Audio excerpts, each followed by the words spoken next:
Hey guys, Zach here, coming at you with another video. So I've really been struggling about what to talk about in today's video. I was really trying to think about what I really wanted to talk about, and I was looking at Luigi Mansion 3 and I'm like, I got nothing really new to talk about with that, and same with the original Luigi's Mansion. So I looked at Dark Moon, and I was like, what can I really talk about with this game, like, that I haven't already said?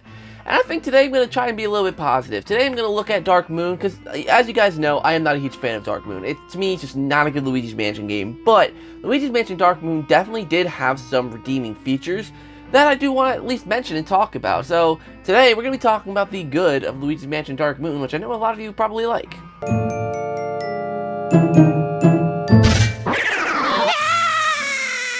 The first thing I really want to talk about is the mansions. Now, here's the thing, right?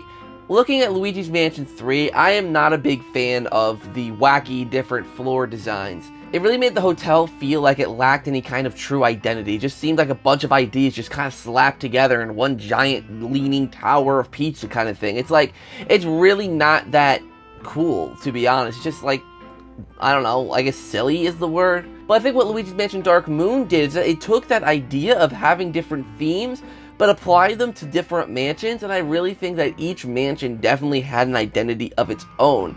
I mean, yeah, like some of them were a little bit generic, like you have an ice mansion and a desert mansion, like it's very new Super Mario Brothers in their theming.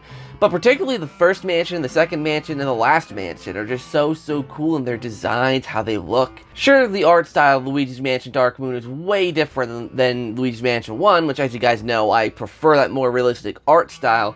But Luigi's Mansion Dark Moon doesn't have a bad art style. I've never really had a problem with the newer designed art style that Dark Moon had.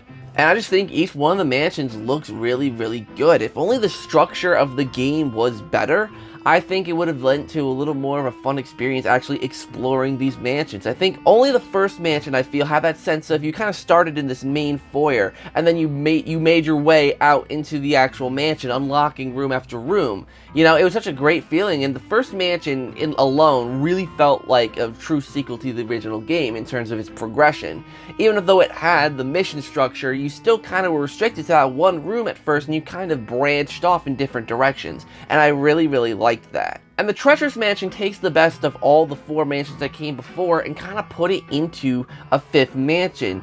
You see, it takes the mixing themes thing that Luigi's Mansion 3 does by putting a bunch of different themes in one location, but in my opinion it does it better by limiting it to one room, so that one room explores that theme fully, so you don't have to have a dragged out whole floor based on it. I don't know, just to me the mansion and their designs are actually really good. And that's one thing about Luigi's Mansion 3 that's not as good as Luigi's Mansion Dark Moon. Luigi's Mansion Dark Moon definitely had a better designed location, or locations, I guess. I don't know, Evershade Valley, even though it did feel disjointed because of the mission structure, it felt like a real location, and I liked that. Secondly, I have said this many times, and I'll say it again, but Luigi's Mansion Dark Moon has the best music in the whole entire series. I love the Luigi's Mansion 1 soundtrack, don't get me wrong, the instrumentation is lovely, I love how Luigi hums along to the theme, kind of completing the song, but Dark Moon has a larger variety of the theme, and it's the same theme, but each mansion has its own variation of it, and I think that's a very good take on doing that. And all the new themes that they added, particularly like the paranormal chaos kind of themes, I forget what they're called, they're the infiltration themes, I don't know the exact words for them, but they are so amazing. I love those themes, I just love them. It did what I wanted it to do for a Luigi's Mansion game. It took the soundtrack that I loved from the original and evolved it into the second game. That's where, I think the third game falls flat, is that the main theme of Luigi's Mansion is just kind of treated as an Easter egg, whereas in Luigi's Mansion Dark Moon, it was main and prevalent. Sure, the soundtrack was overly bubbly at times and is a little more orchestrated for my liking, but the actual theme that Next Level Games made out of it was really good. And my favorite theme has to be it's the ruins theme. I forget the exact name of it, but it's so good.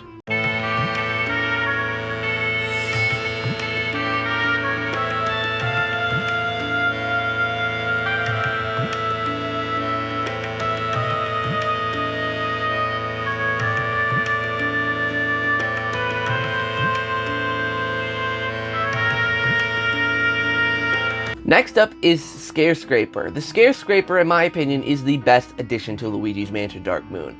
It was absolutely spectacular. I remember playing it so much back in the day, even though I really only cared about the ghost catching missions. Like, I didn't care about the Polterpup missions or the treasure mission. Like, I didn't care about any of that. I only particularly cared about the ghost catching mode, but it was still the most fun the game had to offer for me personally. Like, it's just so much fun going around this haunted mansion, catching ghosts with your friends. It's just so much fun.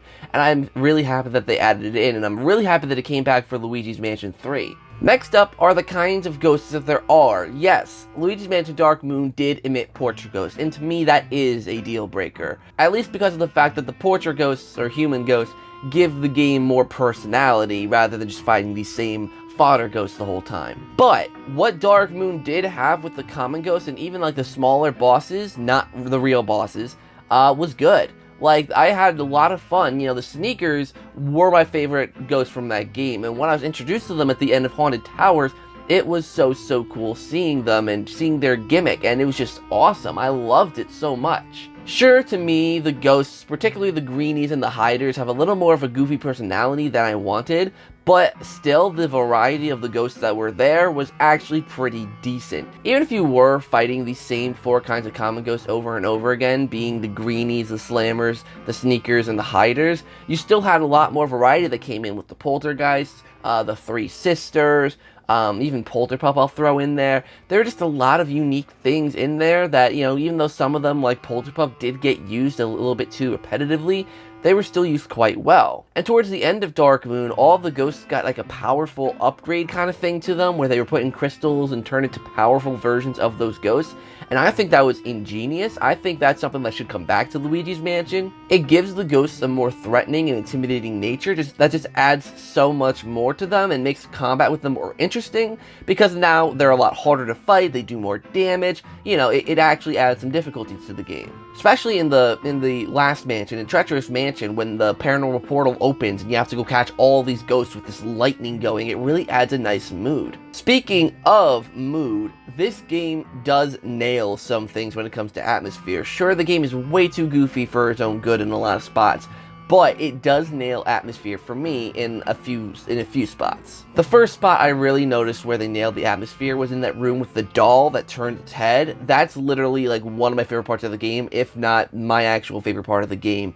It's so creepy when you're just watching the doll look at you, then you look at the dollhouse, you look through, and then you see, you know, it's just so cool, just like, having this creepy kind of moment in a game that when I was playing it at first, I thought it was really goofy. So it had a really cool moment there.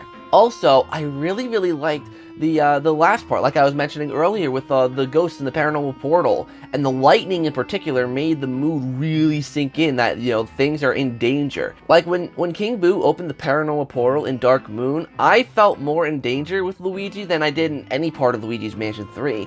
There was more a sense of urgency to get things done. There's just more, I don't know what the word is, but just more of a reason to just go and capture all these ghosts really quickly. And I don't know, it just really lent to a great mood that encompassed a lot of the game. And like I said, there were lots of elements of the game that I just thought were way too goofy for their own good.